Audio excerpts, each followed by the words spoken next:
Assalamu alaikum and welcome to Strategic Focus by NEST. This is the second session of our special podcast on women and security. Today, we are joined with none other than Dr. Anum Riaz. Dr. Anum Riaz is assistant professor at Air University, Islamabad. She also bags a lot of experience in not just the teaching institutions or research institutions and think tanks, but also she has been part of strategic institutions as well. Thank you very much, Dr. Anum, for coming here and giving us your time. My first question would be, especially you have been in this security field for so long, what has your personal experience been as a woman working in a security-related institution?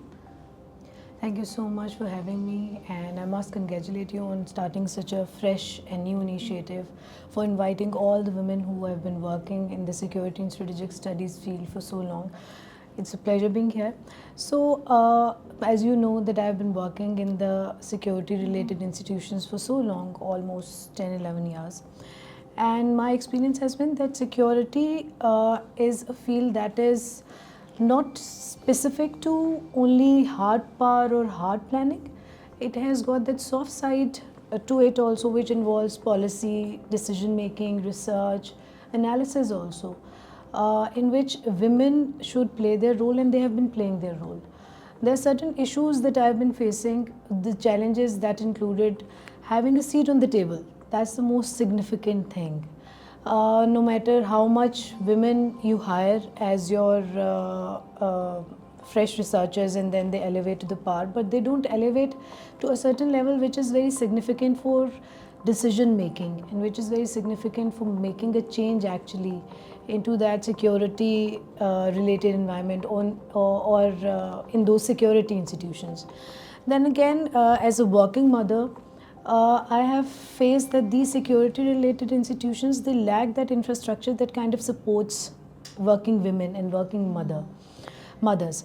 So I think that they lack that kind of infrastructure that includes proper daycare facilities, proper leave policies that are separate and very inclusive of the fact that these working mothers, they actually need a lot of support. Then again, there should be also an anti-harassment policy which is more sensitive towards women. Yeah. We do talk about certain harassment policies that are actually a part of every institution, regardless of whether it's a security institution or not, but they're not very sensitive towards actually the victims, actually towards the women.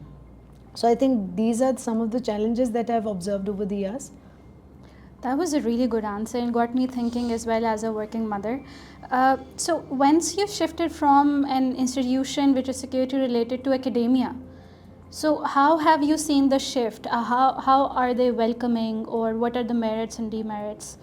Okay, so shifting from a security related institution towards academia has been a life-changing experience. Obviously, academia provides you with more openness, more independence, and more they are more facilitating as well, specifically in terms of infrastructure. Like for example, if I'm a working mother and I have to bring my kid to the campus where I'm teaching, so they have that kind of infrastructure present there, but there are certain things that they still need to improve, like the staffing situation that needs to be improved, like the infrastructure and the facilities that they're providing those infants or the toddlers that are coming to the campus day to day. That needs a lot of improvement, and that needs a lot of planning, specifically when it comes to the sensitivity of the situation and keeping in view the emotional roller coaster that those working mothers are taking. Then again, academia comparatively is more welcoming, more empowering. Okay. Yeah. That was also a perfect answer, to be honest, because I've seen your shift, and I would preach all the things that you have said, and I'm sure you are an asset to an academic institution as well, because you have a policy making background as well. So, you know, twice is a plus, and it's always a positive thing. Going back to the security related institutions, in practical terms, you know, why does women's inclusion sort of make security related institutions more stronger? Why would it make them more stronger? I think that women generally are more sensitive, they're multitaskers. They are better communicators, they are better managers also, because in their day-to-day life they're managing a lot of things like it's nothing. People around them, they actually take it with a pinch of a salt like it's nothing, and they're managing it so well. But the amount of planning and the amount of sensitivity that goes into their day-to-day planning is marvelous.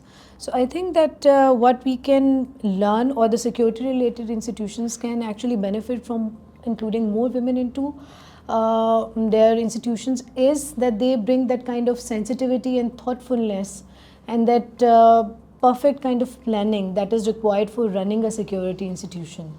So by including women, more women, it is actually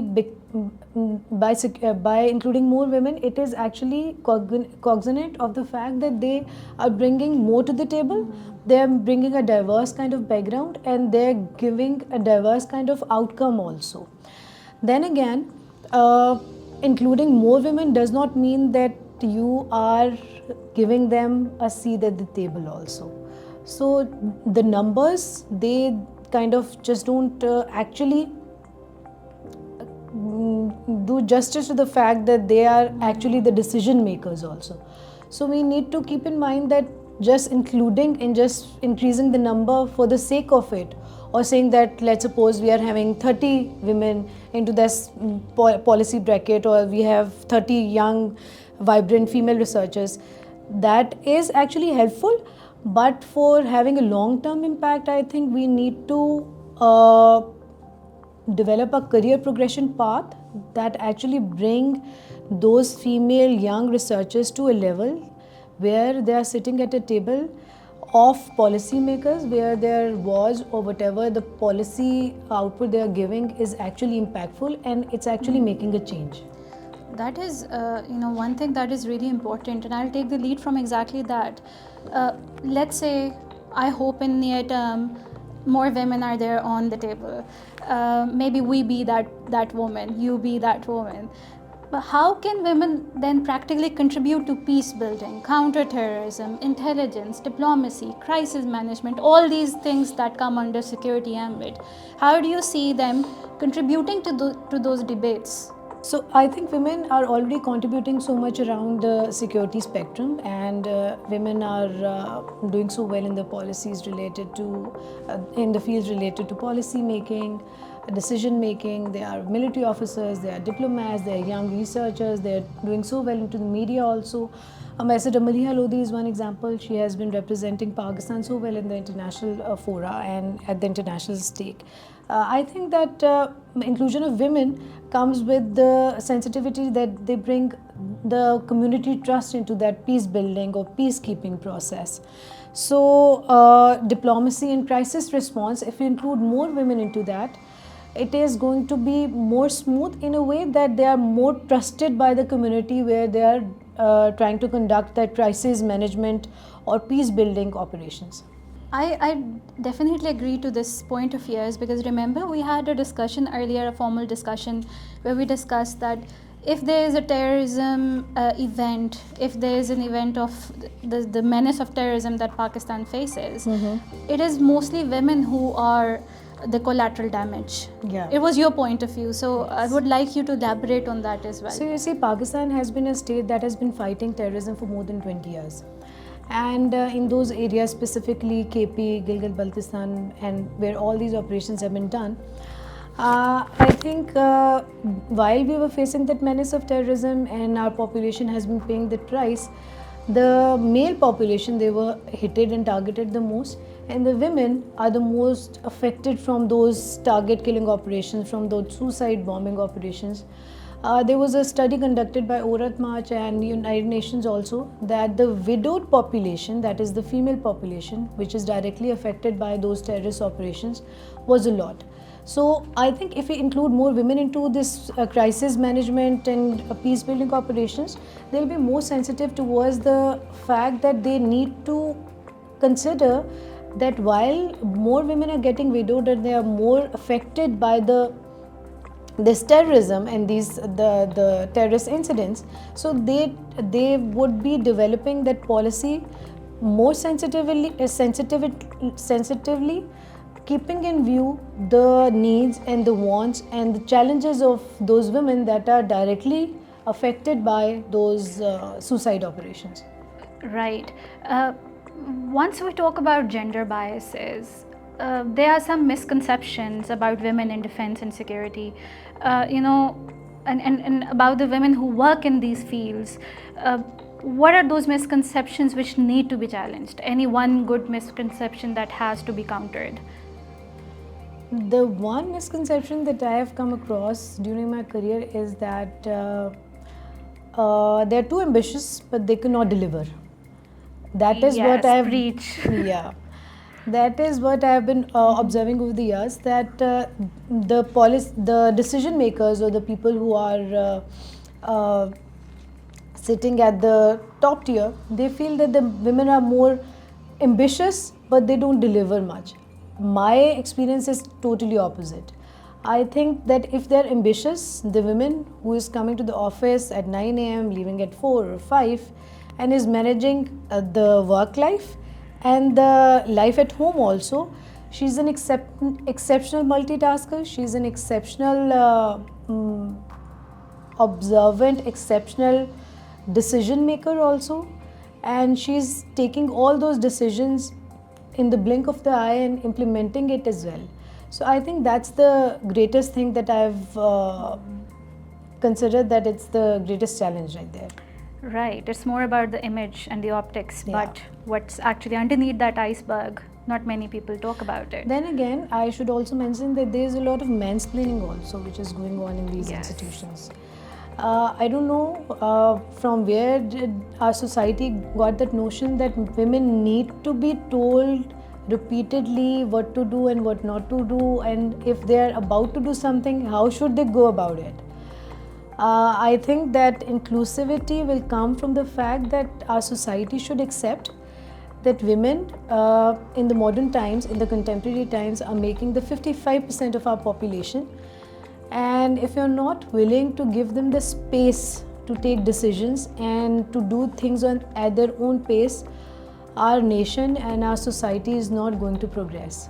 Right. On that note, my closing question for you would be, what would be a more inclusive and, a more secure Pakistan and a more inclusive global system? How would it look in 10 years if women are included? I think it will go more towards crisis resolution, from crisis management to crisis resolution. Then again, I think from 10 years from now, if we include more women into our policy making, decision making circles, it will give more inclusivity.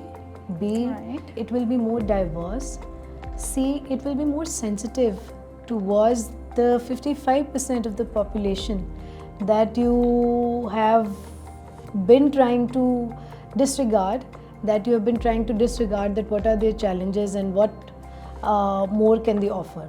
So I think from 10 years from now, I wish and I expect and I pray that more women are included into the policy making circles, more women are risen to that top tier decision making level leadership positions. I expect that there are more women leaders, so that the world will become a better, peaceful, understanding place, and it's more empathetic towards whatever is wrong with the mankind today. Thank you very much. Thank you.